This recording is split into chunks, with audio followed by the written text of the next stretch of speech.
नमस्कार and hello to all. इससे पहले कि इस वीडियो में मैं आगे बढ़ूं, मैं अपेक्षा करता हूं कि आप सभी कुशल मंगल हो, स्वस्थ हो एवं सुरक्षित हो।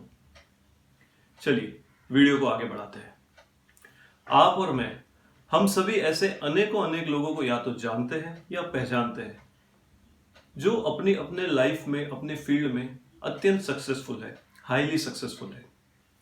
मेहनत तो आप भी करते हो, मेहनत तो मैं भी करता हूं और मेहनत तो वे लोग भी करते हैं। पर डेफिनेटली उनके पास कुछ तो ऐसी बात है, कुछ तो ऐसी हैबिट है, कुछ तो ऐसी खास गुण है जो उन्हें इतना सक्सेसफुल बनाते हैं। इसी चीज को सोचकर अमेरिकन ऑथर स्टीफन कोवे, इन्होंने एक बुक लिखी। उस बुक को लिखने में उन्हें करीबन 3 साल लग गए। 3 साल के इस जर्नी में उन्होंने करीबन 3000 लोगों के इंटरव्यू लिए, ऐसे लोग जो उनके हिसाब से सक्सेसफुल थे। उनके इंटरव्यूज लेने के बाद में उन्होंने यह पाया कि करीब करीब हर सक्सेसफुल व्यक्ति के अंदर कुछ ऐसे गुण होते हैं जो कॉमन है। उसी को बेस बनाकर उन्होंने इस बुक को लिखा, जिसका नाम उन्होंने लिखा 7 habits of highly effective people. अब ये बुक कितनी इफेक्टिव है या कितनी फायदेमंद है, इस बात का इसी से अंदाजा लगाया जा सकता है कि इस बुक को करीब करीब हर बड़ी बी स्कूल या एमबीए स्कूल में सिलेबस का हिस्सा बनाया गया है। यहां तक कि बड़ी से बड़ी कंपनीज के CEO, CFO, directors, high level managerial post पर जो लोग हैं, उन सभी ने कम से कम एक बार तो इस बुक को अवश्य रीड किया है, इस बुक को अवश्य पढ़ा है। तो चलिए हम भी चलते हैं और जानते हैं कि कौन सी वो 7 हैबिट्स है जो आप और हम अगर इनकलकेट करें, अगर डेवलप करें तो अवश्य ही सक्सेसफुल हो जाएंगे। जो पहला पॉइंट बुक में बताया गया है वो है बीइंग प्रोएक्टिव। एक नॉर्मल ह्यूमन टेंडेंसी है, आप या मैं, हम किसी भी ऐसी परिस्थिति में है या ऐसी सर्कमस्टेंस में है जो हमारे फेवरेबल है, तब तो हमारे लिए मन लगाकर या एफिशिएंसी के साथ काम करना बहुत आसान है। पर अगर कोई परिस्थिति हमारे विपरीत है, अगर सर्कमस्टेंसेस हमारे फेवरेबल नहीं है, things are not going as we planned, ऐसे समय में भी आप अपनी पूरे मन से, पूरे लगन से, पूरी एफिशिएंसी और पूरी ईमानदारी के साथ काम करें, तब आप प्रोएक्टिव कहे जाते हो। फॉर एग्जाम्पल, आप किसी स्पोर्ट्स टीम का हिस्सा हो और आपको और ज्यादातर टीम मेंबर्स को ऐसा लगता है कि you are the best person to lead, आपको स्पोर्ट्स टीम का कैप्टन होना चाहिए। पर किसी कारणवश आपको ना बनाकर किसी और को बनाया जाता है। इन दैट केस, अगर आप उतनी ही ईमानदारी, उतनी ही मेहनत, उतनी एफिशिएंसी के साथ परफॉर्मेंस देते हो, then you are a proactive person. Now going to the second point, to begin with the end in mind. अगर हमें अपना फ्यूचर पता हो तो आपको नहीं लगता है कि जो रास्ता है वो बहुत आसान हो जाएगा, reaching where we want to reach आसान हो जाएगा। सिमिलरली, आप किसी भी काम को अगर लो तो अपने एंड रिजल्ट को सोचकर, या आपको क्या रिजल्ट चाहिए, कितना फेवरेबल होना चाहिए, एग्जैक्ट रिजल्ट अगर आप ना भी सोच सको तो at least what kind of result you want, इस तरह की सोच अगर आप बना के रखो तो definitely the chances of you succeeding in that particular work would increase. For example, अगर आप किसी भी स्पोर्ट्स टीम के साथ कंपीट कर रहे हो तो you would want a favourable result, पर आपको पता तो है नहीं कि वो रिजल्ट आपके फेवर में आएगा या नहीं, बट आपने एक एंड रिजल्ट सोचा है, तो you would work in that direction and it would be easier for you. इसके बाद आता है तीसरा point, to put first things first.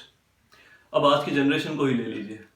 आज की जनरेशन ऐसी चीजों पे टाइम बिताती है जिनका शायद आगे जाकर उन्हें कोई बहुत फायदा नहीं होने वाला है, बट स्टिल वो करते हैं। अपने इंपॉर्टेंट एस्पेक्ट्स और चीजों को साइड में रखकर वो अनइम्पॉर्टेंट चीजों पर समय देते हैं। और सिर्फ आज की जनरेशन ही क्यों, इन जनरल ज्यादातर लोगों में देखा गया है कि वे अनइम्पॉर्टेंट एस्पेक्ट्स और अनइम्पॉर्टेंट वर्क पर ज्यादा फोकस करते हैं, या फिर उसे डेलीगेट नहीं करते या उसे साइड नहीं करते हैं। तो एज पर दी ऑथर, आपको फर्स्ट थिंग्स फर्स्ट यानी इंपॉर्टेंट चीजों को ही पहले हाथ में लेना है। अगर सक्सेसफुल होना है तो you have to follow the rule. Now going to the fourth point, book में बताया गया है कि आपको हमेशा विन विन परिस्थिति के बारे में सोचना है, so the fourth point is to think win win. आप भी जानते हो इन जनरल हमारी मानसिकता किस तरह होती है। अगर हमें जीतना है तो किसी को हारना पड़ेगा। इट्स ऑलवेज मैं जीता तू हारा, मैं जीता वो हारा। बट सक्सेसफुल और इफेक्टिव पीपल ऐसा नहीं सोचते। For them lose lose, win lose, lose win is not at all an option. उनके लिए win win is always the only option. यानी मेरा भी भला हो, आपका भी भला हो, हम सबका भला हो। जैसे आपने तो सुना ही होगा कि हे भगवान सबका भला करना और शुरुआत मुझसे करना। So it's always win win. This takes us to the fifth point, that is synergy. Win win परिस्थिति में जब दोनों लोग जीतते हैं, दिस मीन्स कि दोनों की एनर्जीज ऐड होती है, एनर्जीज सिंक में होती है। This is syncing of energy, synergy. Imagine आप अकेले कुछ करते हो तो रिजल्ट्स कैसे आएगा, या सामने वाला अकेले कुछ करता है तब रिजल्ट्स कैसे आएगा। लेकिन अगर दोनों मिलकर कुछ करते हैं तो results would be outstanding, super. एक ऐसा एग्जांपल देना चाहूंगा जिसमें दो लोगों ने अलग अलग काम किया, पर दोनों के एफर्ट्स जब सामने वाले को दिखे तो वो लाइफ टाइम मेमोरी बन गए। आप में से कई लोगों ने सचिन तेंदुलकर की 1998 वाली डेजर्ट स्टॉर्म इनिंग देखी होगी।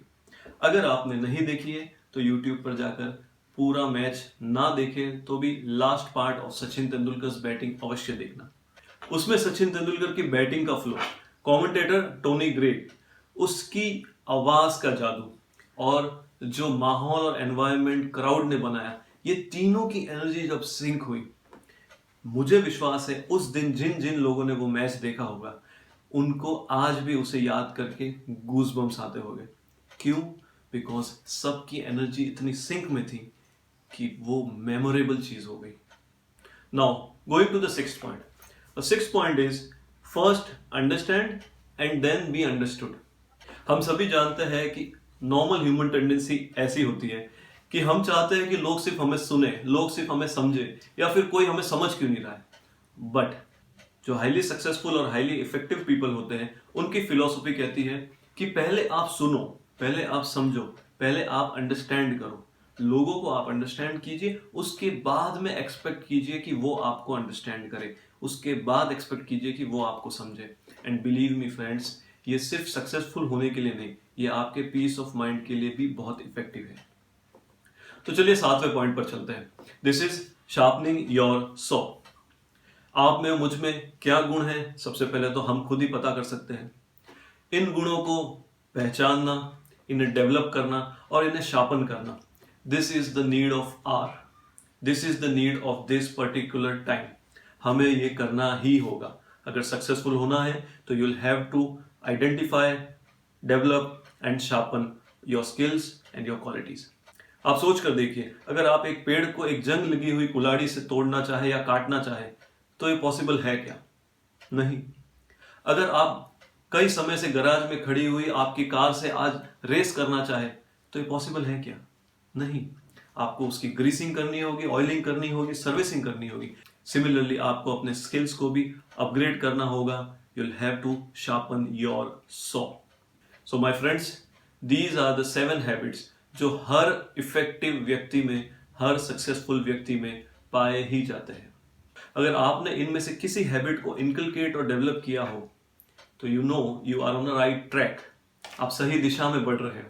और अगर नहीं तो बिलीव मी माय फ्रेंड्स, आपको इन हैबिट्स को अपने अंदर डेवलप करना होगा अगर आपको सक्सेसफुल होना है। अगर आपने इनकी इस किताब को पढ़ा हो, इनकी किताब से आप इंस्पायर हुए हो, या फिर इनकी बताई हुई चीजों में से किसी चीज को आपने डेवलप किया हो तो नीचे कमेंट सेक्शन में जाके अवश्य बताएं। ऑल्सो माय फ्रेंड्स, मैंने इस वीडियो में हर पॉइंट को इलेबोरेट नहीं किया है, हर हैबिट को इन डिटेल कवर नहीं किया है। अगर आपको मेरा ये वीडियो पसंद आया हो, मेरा तरीका अच्छा लगा हो तो प्लीज़ कमेंट सेक्शन में जाए और मुझे बताएं। और अगर आप चाहो तो मैं हर हैबिट पर इलेबोरेट अलग से वीडियो बना सकता हूँ। आई विल बी वेरी हैप्पी, मुझे बहुत खुशी होगी और वीडियोज़ बनाने में।